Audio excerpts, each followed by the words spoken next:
The night felt wrong before anything even happened, like the air itself was holding something back. Asha stood by her window, staring into the sky, trying to ignore the heavy silence pressing against her chest. There were no cars, no voices, not even the distant hum of life, just stillness. Then suddenly, without warning, the sky flickered. Not lightning, not a plane, but something sharper, unnatural. Symbols, bright, precise, and unfamiliar, burned across the darkness for less than a second before vanishing completely. Asha froze, her breath catching as her mind struggled to make sense of what she had just seen. And then it happened again. Different shapes this time, moving too fast to follow, like a language being written and erased at once. The silence broke with a dog barking somewhere far away, frantic and panicked. Asha slowly stepped back from the window, a deep, unexplainable fear settling in her chest. Because somehow, it didn't feel like she had just witnessed something. It felt like something had noticed her. The next day didn't feel like morning, it felt like the world pretending nothing had changed. Asha couldn't focus, her thoughts looping back to the symbols, replaying them again and again like something she was meant to remember. Without thinking, she began sketching them in her notebook, her hand moving instinctively, as if the shapes were already burned into her memory. Leo noticed, leaning in with confusion that quickly turned into unease. When she told him what she saw, he didn't laugh. Instead, he showed her something that made her stomach drop, a blurry photo on his phone, taken from his bedroom window. The same symbols, faint but undeniable. Before either of them could process it, Mira spoke. Quiet, calm, but certain. She had seen them too. The air shifted in that moment, heavy with a truth none of them wanted to say out loud.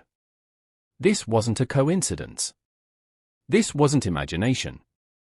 And whatever those symbols were, they weren't random. They gathered at the abandoned park, the one everyone avoided without really knowing why.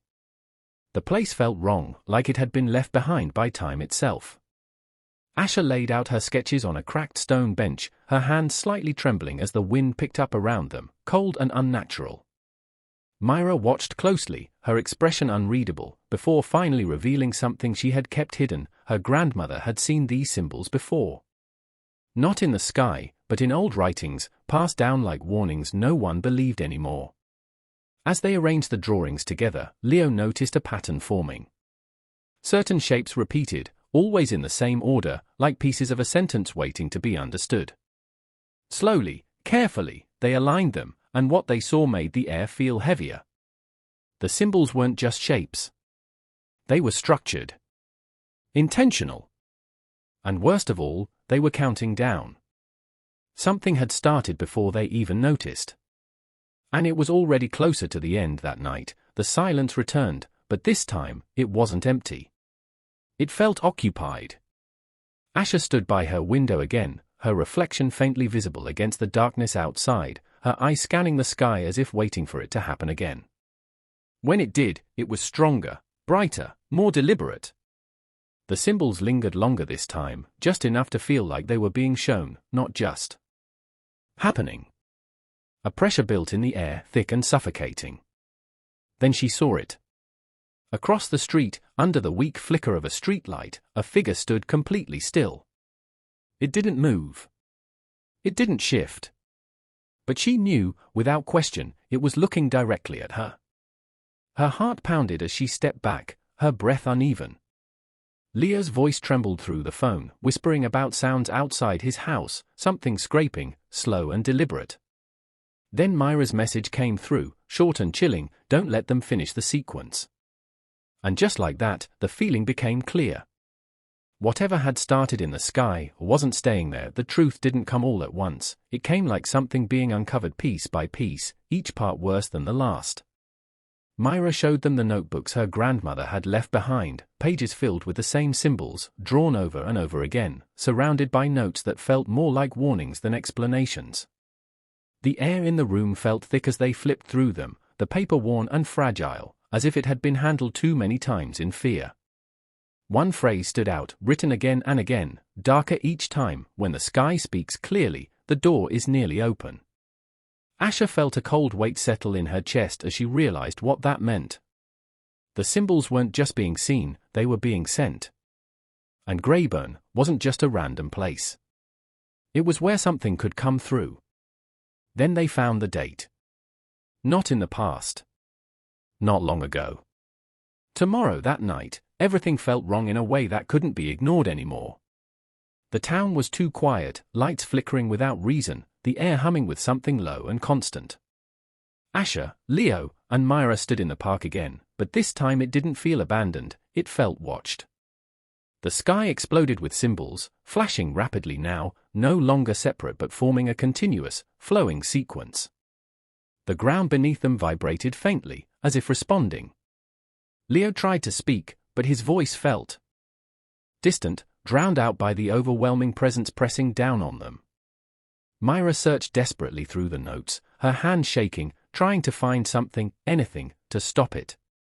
But Asha noticed something worse. The symbols weren't just above them anymore. They were appearing everywhere, on the ground, across the trees, faintly glowing on their own skin. The message wasn't just in the sky. It was here. It was everywhere. And it was finishing when the final symbol appeared, everything stopped.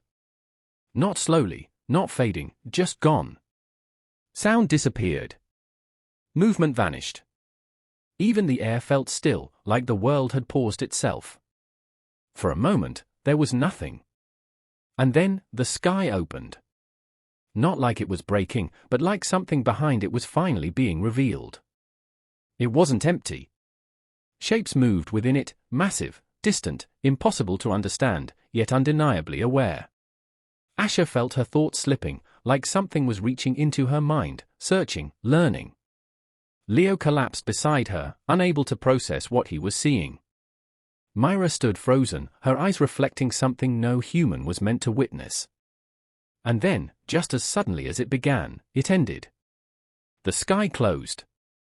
The world returned. But something had changed. Days passed, and life continued, but not normally. Because sometimes, in the quietest moments, Asha would look up and see a single symbol flicker briefly in the sky. And she understood the truth. It wasn't over. It had never been a warning. It was the beginning.